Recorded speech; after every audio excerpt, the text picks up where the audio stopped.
அபிஷேகம் இல்ல. அவர் ராஜாவா இருந்தாரு, இவர் ஆசாரியனா இருந்தாரு. ஏமாதான் 2 அபிஷேகமா செயல்படுகிறது. ராஜாவுடைய அபிஷேகம் உங்க மேல வரணும். ஒரு வசனத்தை வாசிச்ச பிரசங்கி 8:4 நல்லா சீக்கிரமா வாசிங்க. 8:4 ராஜாவுடைய வார்த்தை எங்கேயோ அங்கு அதிகாரம் உண்டு. ராஜாவுடைய வார்த்தை எங்கேயோ அங்கு அதிகாரம் உண்டு. ராஜாவுடைய அதிகாரம் அவன் வார்த்தை இருக்கிறது. உங்களுக்கு இருக்கிற காண்கிறதை எல்லாம் நீங்க ஆண்டு கொள்ளணும்னா இந்த வார்த்தையை பேசணும்.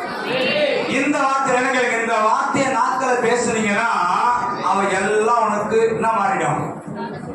நாக்க திறந்து உங்க வாயில நீங்க ராஜா நினைச்சு நாக்க திறந்து பேசுங்க.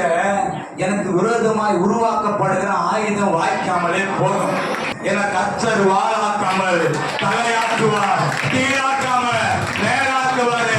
ராஜா அபிஷேகம் உனக்குள் இருக்கிறபடினால கர்த்தருடைய வார்த்தையே பேசு. வார்த்தை அப்படியே வேலை செய்யும். இது வெறும் ஜபத்துக்கு ஏன் பதில் தெரியுங்க. நீங்க வெறும் சொந்த வார்த்தையில தெரிவிக்கிறீங்க. ஆண்டவர் எனக்கு ஒரு வீட்டை கொடுங்க, ஆண்டவர் எனக்கு வீடு கொடுங்க. ஏன் கண்ணீர் வடிக்கிறீங்க?